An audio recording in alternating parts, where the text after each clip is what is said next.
Olá, caros alunos, sou o professor Bruno Cruz. Estaremos agora conversando um pouco sobre redação.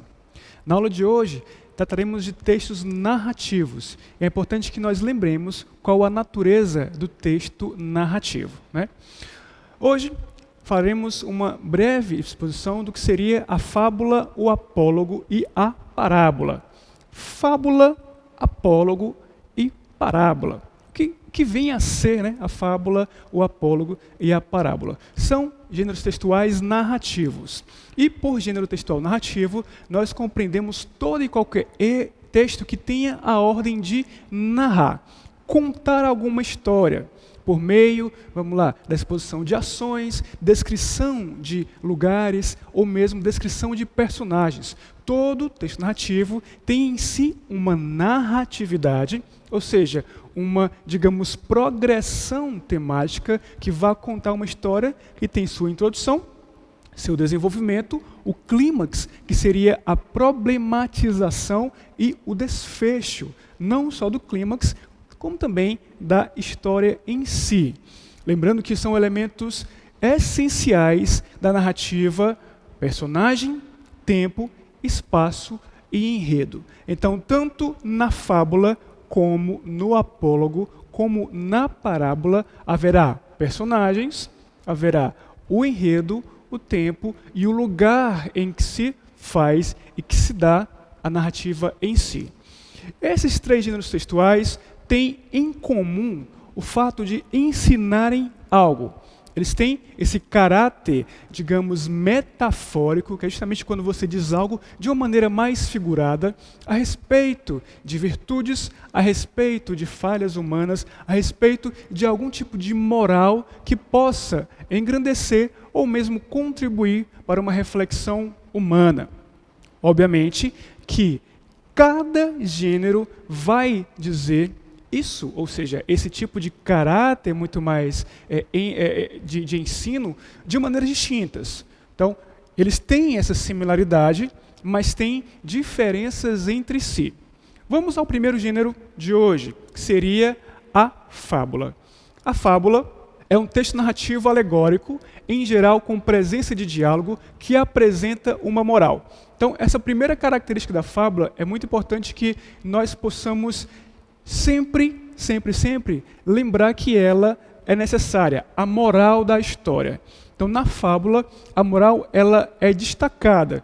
Pode vir logo ao começo ou pode vir ao final do texto. O mais importante é que ela seja explicitada, que ela englobe toda a narrativa, e a partir disso fique claro do porquê se fez aquele tipo de narração. A presença da moral é necessária e obrigatória na fábula. Além disso, pessoas de todas as idades, leigos e escritores que entram em contato com esse modo especial de narrar, não resistem à magia do texto e se deixam seduzir pelas lições de vida que são repassadas a cada leitura dessa surpreendente arte milenar de contar. E aqui nós temos uma característica interessantíssima da fábula. É um texto milenar. Nós conhecemos diversas fábulas de Esopo, de La Fontaine, que são conhecidas mundialmente. Quem aqui não já escutou a fábula da cigarra e da formiga, por exemplo, né? Justamente aquela fábula que tenta trazer a reflexão sobre um indivíduo que trabalha para gerar um certo tipo de futuro mais assegurado e o outro que não está nem aí, né? Ou seja, lidando apenas com música, ou cantando, como no caso da formiga, e a partir disso nós temos esse enredo finalizando para uma moral. Então essa seria a característica essencial da fábula, a moral. E não esqueçamos, é um texto milenar, há diversos clássicos da literatura envoltos nesse gênero fábula. Nas fábulas, os animais, embora conservem características próprias, desempenham ações que aludem ao comportamento dos seres humanos e a alguns de seus hábitos que merecem correção. A ideia da correção pressupõe uma citação latina, ridendo castigat mores, que significa rindo, corrige-se os costumes. Ou seja, a partir dessa risada, muitas vezes efetivada pela narrativa, pela fábula, eu tenho uma reflexão sobre costumes inadequados e, a partir disso, eu penso na correção desses costumes. Outra observação que nós vamos lembrar quando escrevermos fábulas é o fato de que os personagens da fábula serão animais. Como assim? São animais que vão definir ou vão, de certa forma, agir como humanos. É o que a gente chama de antropomorfização. Antropomorfização. O que é isso? É quando eu tenho um animal designando um comportamento humano. Agora sim, nós não podemos pensar que qualquer animal vá fazer ou vá aludir a qualquer comportamento humano. Não. Geralmente, na fábula, existe um certo tipo de estereotipação do animal para com o comportamento humano.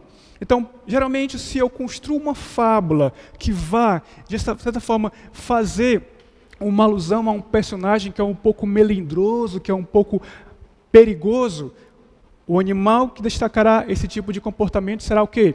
Um lobo, uma raposa, por exemplo. Quando eu tenho a ideia do trabalho constante, contínuo, eu vou ter o quê? O comportamento sendo exposto por uma formiga.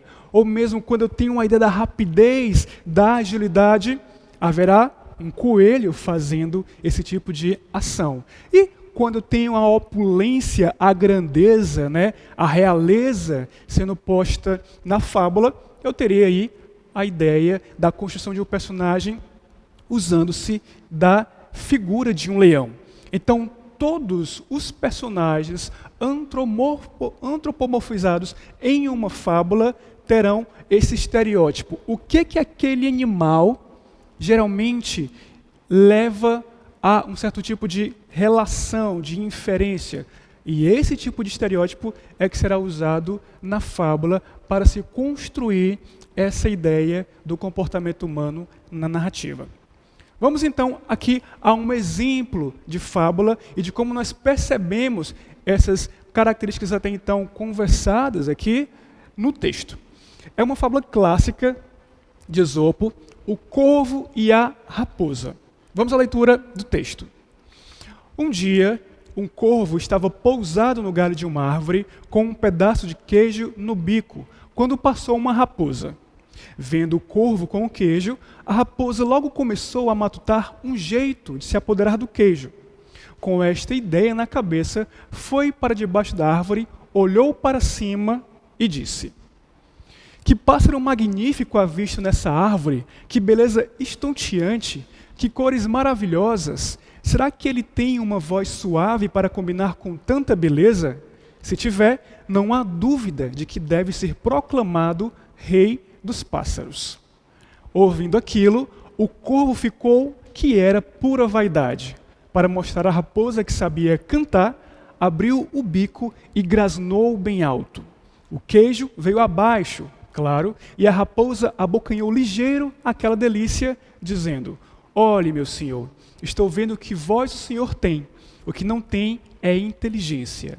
Moral da história: cuidado com quem muito elogia.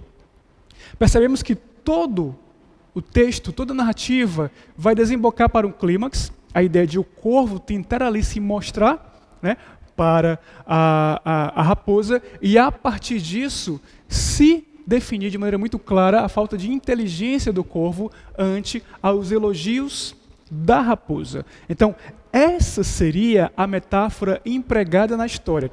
Agora, uma ideia interessantíssima. No começo dessa aula, nós falamos sobre a ideia das características elementares de uma narrativa: espaço, tempo e personagens. No primeiro parágrafo dessa fábula, deixa-se muito claro o tempo, um dia, e o espaço, o galho de uma árvore e o entorno dessa árvore, que é justamente onde estará o corvo, o personagem, e a raposa, a outra personagem. A partir disso, dá-se o desenvolvimento da história, e é interessante que usa-se na fábula o discurso direto, ou seja, a expressão, o enunciado, a fala da personagem tal qual ela foi falada, e, obviamente, gera-se a reflexão junto à moral da história. Então, toda a estrutura composicional da fábula ela é muito clara, né? Atenta a essas características. E, obviamente, quando trabalharmos a nossa própria escrita de uma fábula, devemos atentar para esse tipo de configuração textual. Então, características da fábula, só para nós arrematarmos esse gênero. Texto metafórico e moralizante, ou seja, de maneira figurativa você vai ensinar algo sobre alguma virtude ao seu leitor. Moral explícita, pode ser no início, mas geralmente é no final do texto. Personagens animais com comportamentos semelhantes ao humano. Lembrarmos sempre dessa ideia da antropoformização, mas lembrarmos que é ligada a um estereótipo, ou seja, raposa, inteligência, ok? E eu tenho uma narrativa curta, de estrutura linear. A introdução, o desenvolvimento, que haverá aí um certo conflito, o clímax da história e o desfecho. E como público-alvo, temos qualquer faixa etária. Okay? Eu tenho uma moral, que é muito mais relacionada a um comportamento humano do que apenas a uma faixa etária ou a um grupo específico. Continuando, nosso próximo gênero será o apólogo. O apólogo ele vai ter algumas semelhanças para com a fábula, mas também, obviamente, tem suas diferenças. Vamos aqui. Semelhante à fábula, o apólogo constitui outro gênero de texto cujo objetivo é ensinar algo para o leitor. Também tem caráter metafórico, mas, em vez de animais, suas personagens são seres inanimados, em geral, objetos. Então, a principal diferença é, na fábula, nós temos personagens animalescos agindo como humanos. No apólogo, nós teremos personagens inanimados, ou seja, coisas, objetos, agindo como humanos. E aqui entra também o caráter da metáfora. Eu vou trabalhar aquele objeto com a função daquele objeto para imprimir algum tipo de reflexão sobre aquele uso, sobre aquele comportamento, ou mesmo sobre aquela necessidade que o objeto tem para com a vida humana. Então, esse tipo de reflexão se dá com um apólogo. Continuando, no apólogo, as personagens são seres inanimados que agem como seres humanos, com o objetivo de nos fazer refletir acerca de nossos comportamentos de ordem social e ética. Nele, no apólogo, não há a expressão preponderante de uma moral. No apólogo, a moral e o ensinamento geralmente estão implícitos. Então, geralmente, no texto, no gênero apólogo, haverá essa moral, mas ela não será explicitada ao final do texto. Ela estará implícita em todo o desenvolvimento da narrativa. Então, eu já não tenho uma necessidade tão explícita de destacar uma moral da história. Basta a história, por si só, fazer esse tipo de ação, gerar esse objetivo no leitor. Vamos aqui a um apólogo clássico, né, atribuído a Leonardo da Vinci, chamado O Papel e a Tinta. Então, inicialmente, vamos pensar, né, qual é o objetivo do papel e qual é o objetivo da tinta e de como esse tipo, né, de função pode gerar uma reflexão quanto ao uso e desuso para a humanidade. Vamos ao texto. Certo dia, uma folha de papel que estava em cima de uma mesa, junto com outras folhas exatamente iguais a ela, viu-se coberta de sinais. Uma pena, molhada de tinta preta, havia escrito uma porção de palavras em toda a folha. Será que você não podia ter me poupado desta humilhação? Disse a folha de papel, furiosa para a tinta. Espere, respondeu a tinta. Eu não estraguei você. Eu cobri você de palavras. Agora você não é mais uma folha de papel, mas sim uma mensagem. Você é a guardiã do pensamento humano. Você se transformou num documento precioso. Pouco depois, alguém foi arrumar a mesa e apanhou as folhas de papel para jogá-las na lareira. Subitamente, reparou na folha escrita com tinta. Então, jogou fora todas as outras e guardou apenas a que continha uma mensagem. Percebamos que no apólogo é feita a reflexão sobre o que seria se diferenciar, ser diferente como alguma coisa que é vista como algo humilhante pelo papel, por exemplo, ou por algumas pessoas, mas que, na verdade, gera uma certa singularidade ou uma certa importância. Prova disso é que, ao final do texto, se trará a necessidade de se guardar a mensagem, né? Porque a folha ela não foi suja apenas com sinais, ela foi escrita. E a partir disso se pressupõe essa reflexão, né, do diferente, do guardar algo para si e assim se destacar dos demais indivíduos, das demais eventualidades da vida. A moral da história está contida, né, no apólogo e a partir disso gera-se essa metáfora e esse caráter moralizante do texto. Então, as características do apólogo serão texto metafórico e moralizante, tal qual também é a fábula, moral implícita, e aí eu tenho outra diferença para com a fábula, eu não preciso explicitar a moral, basta estar contida essa reflexão no teor da narrativa. Personagens são seres inanimados com comportamentos semelhantes aos dos humanos, lembrar que cada coisa vai ter sua função e essa função vai ser importante para a construção da narrativa, ou seja, havia a tinta, né? E a tinta se colocou na ideia de sujar, mas também definiu a mensagem no apólogo que nós lemos. Narrativa de estrutura linear, introdução, desenvolvimento, conflito, clímax e o desfecho. E público-alvo de qualquer faixa etária.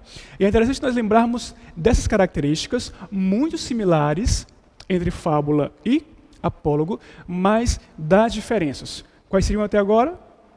Fábula, animais; apólogo, objetos; fábula, moral explícita; apólogo, moral implícita. Mas os dois textos terão caráter moralizante e metafórico para com algum tipo de reflexão humana. Então, vamos dar prosseguimento aqui à nossa aula e falarmos sobre o último gênero, parábola. O que seria uma parábola? O gênero textual parábola também é moralizante e faz uso da linguagem figurada para ensinar ao leitor lições que o engrandeçam. O que diferencia da fábula e do apólogo é a presença de personagens humanas. Então eu entro aqui com personagens humanas na construção desse texto. A parábola geralmente é bastante utilizada em diversas religiões, né? Há diversas parábolas muito famosas de vários textos clássicos e vários textos religiosos, sagrados, que tentam gerar essa reflexão quanto ao engrandecimento, quanto à virtude humana. Então, pode haver o recurso de você gerar, né, no comportamento humano, junto, né, a uma ação animal, junto mesmo ao uso de uma ferramenta, coisa ou objeto, para que se construa a metáfora em si. Mas não esqueçamos, aqui o mais importante é a ideia do engrandecimento. Então, a parábola, ela sempre será um texto mais virtuoso, que possa promover, né, essa reflexão e esse ensinamento de forma mais virtuosa, mais engrandecedora às lições aprendidas na narrativa. Continuando, a parábola apresenta situações vividas, geralmente por seres humanos, que encerram preceitos da natureza moral e ou religiosa. Então, lembrando que falamos, né, a ideia de textos religiosos e sagrados utilizarem do gênero parábola. Esse tipo de narrativa é alegórica e transmite uma mensagem indireta por meio de comparação. Então é interessante a gente pensar aqui na comparação das ações, dos comportamentos e a partir disso gerar-se essa reflexão mais alegórica. Então não necessariamente haverá metáforas, mas haverá comparações de comportamentos e a partir disso essa reflexão será moralizante. Faz uso da linguagem figurada, que o leitor associará à situação do cotidiano a que o texto se refere sem maiores dificuldades. Então é um texto claro, é um texto que é facilmente absorvido. Em termos estruturais, constitui-se de elementos como personagem, tempo, lugar e foco narrativo em terceira pessoa. Sempre será terceira pessoa, narrador, observador. Também apresenta introdução, situação inicial, desenvolvimento, conflito e clímax, e conclusão, desfecho da história. Então vamos aqui a uma parábola muito famosa do lenhador e a raposa. Uma coisa interessante, a raposa não terá aqui um comportamento necessariamente humano. Terá um comportamento animal, domesticado. Mas a personagem humana é que vai trabalhar, né, esse desenvolvimento e gerar um certo tipo de clímax na história e ao final haverá uma reflexão sobre ela. Vamos ao texto. O esforçado lenhador acordava às 6 horas da manhã e trabalhava o dia inteiro. Sua mulher havia morrido. Durante sua ausência da casa, quem tomava conta do seu filho pequeno era uma raposa, tratada como bicho de estimação especial. Era de sua total confiança. Todos os dias, quando o lenhador saía para trabalhar, deixava a raposa cuidando de seu filho. Todas as noites, ao retornar do trabalho, a raposa ficava feliz com sua chegada. Os vizinhos do lenhador alertavam que a raposa era um animal selvagem e perigoso. Não era um bicho confiável. Quando ela sentir fome, comerá a criança, diziam os vizinhos. O lenhador, sempre retrucando com os vizinhos, dizia que a raposa era sua amiga e jamais faria isso. Os vizinhos insistiam. Lenhador, abra os olhos. Quando sentir fome, comerá seu filho. Mesmo sem acreditar, o vírus da desconfiança havia contaminado o lenhador. Em uma das noites, o lenhador chegou muito exausto do trabalho. Viu a raposa alegre, correndo em sua direção, com a boca ensanguentada. O lenhador suou frio e, sem pensar duas vezes, acertou o machado na cabeça da raposa, matando-a. Ao entrar no quarto desesperado, encontrou seu filho no berço, dormindo tranquilamente, e, ao lado do berço, uma cobra morta. Então temos nessa parábola a ideia da desconfiança, né? Enquanto o lenhador já tinha fundamentado uma relação sólida com a raposa, né, de amigabilidade, né, temos aqui um comportamento de espera, enfim, de cuidado, de atenção. Os vizinhos que não conviviam com aqueles personagens faziam, né, a expressão de que era um bicho que não se podia confiar e a raposa iria comer o filho do lenhador. Enfim, a partir dessa desconfiança, na última ação da narrativa, quando a raposa costumeiramente vai ali receber o lenhador, ele percebe que a boca da raposa está ensanguentada, mata a raposa por conta da desconfiança, mas na verdade ela tinha o quê? Salvo o filho de uma cobra morta, que estava morta ao lado do berço da criança. Então, esse tipo de reflexão fica muito claro ao texto, é facilmente acessado por nossa reflexão e gera uma moral muito clara e muito virtuosa ao leitor. Então, seriam características da parábola o texto metafórico e moralizante, a moral implícita, os personagens, eu tenho aqui seres humanos lidando com a narrativa, a estrutura também linear de introdução, desenvolvimento, tem um conflito, clímax e desfecho, e público-alvo de qualquer faixa etária.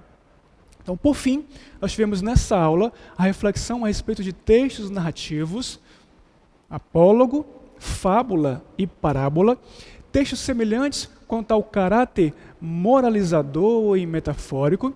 Entretanto, com algumas sutis diferenças, nós temos na fábula personagens animais, no apólogo nós temos personagens que são, né, seres inanimados, objetos, coisas, e na parábola eu tenho indivíduos, seres humanos, lidando com aquele tipo de reflexão. Todos os textos têm essa ideia, né, de serem curtos, são textos rápidos, mas com um grande ensinamento contido em si. Então, toda vez que lembrarmos, vamos aqui escrever uma fábula, uma parábola ou um apólogo, vamos lembrar dessa estrutura básica da narrativa, lembrar das características do texto e, a partir disso, fazermos uma boa produção. Esperamos que com essa aula estejamos mais atentos quanto a esses gêneros e possamos mais facilmente fazermos nossa produção textual. Bons estudos!